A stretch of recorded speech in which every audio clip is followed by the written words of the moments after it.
अस्सलामुअलैकुम ख़वातीन व हज़रात, कैसे हैं आप लोग? ठीक हैं, खैरियत से हैं। मैं doctor Aqeel Javed AJ health TV से आपके सामने आज का जो मौजू है बेसिकली वो हमने रखा हुआ है कि जो डायबिटीज़ के पेशेंट है, ये जो शुगर जिन लोगों को होती है, आम तौर पे ये कहते हैं जी कि गुड़ खा ले कुछ नहीं होता, कुछ नहीं होता। तो मैं आज आपको इस वीडियो में बताऊंगा कि गुड़ खाने के क्या फ़ायदे हो सकते हैं और क्या नुकसानात हो सकते हैं, और चीनी का मुतबादिल क्या गुड़ है या कोई और चीज़ हमें उसके मुकाबले में लेनी चाहिए।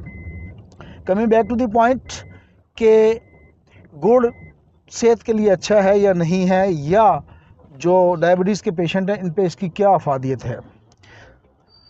तो ये प्रोग्राम हम होम्योपैथिक स्टूडेंट्स के लिए या जूनियर डॉक्टर्स के लिए करते हैं कि किसी पेशेंट को कोई मसला हो तो बराए करम वो अपने मौलवी से रब्ता करें या वॉइस नोट के थ्रू, व्हाट्सएप के थ्रू हमसे रब्ता करें।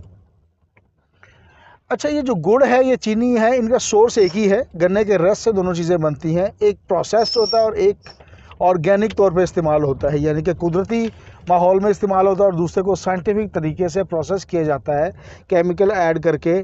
तो वो जो रस है या वो गुड़ बनता है या वो चीनी बनती है। अच्छा, चीनी जब बनती है तो ज़ाहिर है उसमें ग़िज़ाई अज्जा कम हो जाते हैं, यानी कि जो गुड़ में मैग्नीशियम, आयरन और कैल्शियम जैसी चीज़ें पाई जाती हैं जो कि सेहत के लिए ज़रूरी हैं, वो चीनी उसका मुतबादिल नहीं हो सकती।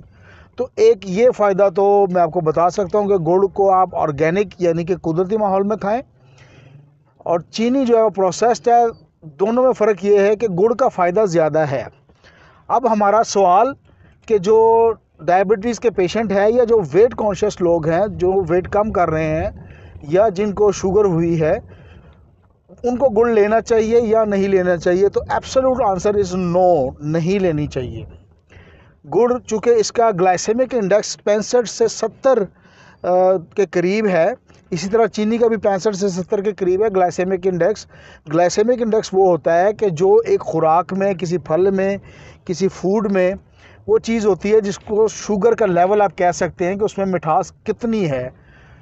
तो वो चीज़ जो कि 50 से ऊपर हो कभी भी रिकमेंड नहीं की जाती कि ग्लाइसेमिक इंडेक्स जिसका 50 से ऊपर हो, तो वो डायबिटीज़ के पेशेंट को, ये शुगर के पेशेंट के लिए कभी भी मुवाफिक नहीं है, या लोग जो वज़न कॉन्शियस हैं उनके लिए कभी भी वो फ़ायदा नहीं देती।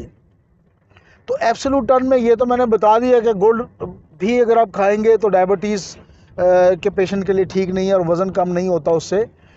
गुड़ और चीनी में फ़र्क सिर्फ इतना ही है कि जो चीनी है वो तेज़ी से आपका शुगर लेवल बढ़ाती है और गुड़ जो है वो आहिस्ता आहिस्ता, लेकिन दोनों का काम एक ही है और दोनों डायबिटीज़ के पेशेंट के लिए नुकसानदेह हैं। और वज़न जो लोग कम करने के लिए कॉन्शियस हैं उनके लिए वज़न में कमी नहीं हो सकती बल्कि वज़न बढ़ाती हैं।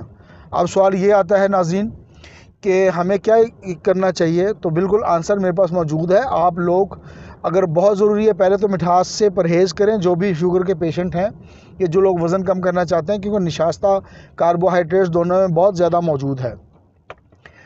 तो इसके मुतबादिल के तौर पे आप जो है कोकोनट शुगर यूज़ कर सकते हैं। कोकोनट शुगर जैसा कि नाम से ज़ाहिर है खोपरे से निकलती है, और ये अब अगला जवाब आएगा कि ये अवेलेबिलिटी इसकी कैसे है। तो बिल्कुल जी, अवेलेबिलिटी पाकिस्तान में मौजूद है अच्छे स्टोरों पर।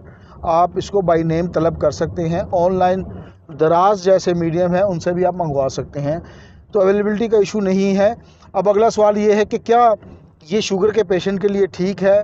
तो जवाब है ठीक तो नहीं है, लेकिन गुड़ या चीनी के मुकाबले में फिर भी ठीक है, क्योंकि इसका ग्लाइसेमिक इंडेक्स 30 से 35 के करीब है, यानी कि इसकी मिठास निस्बतन शुगर या जो गुड़ है उससे कम है।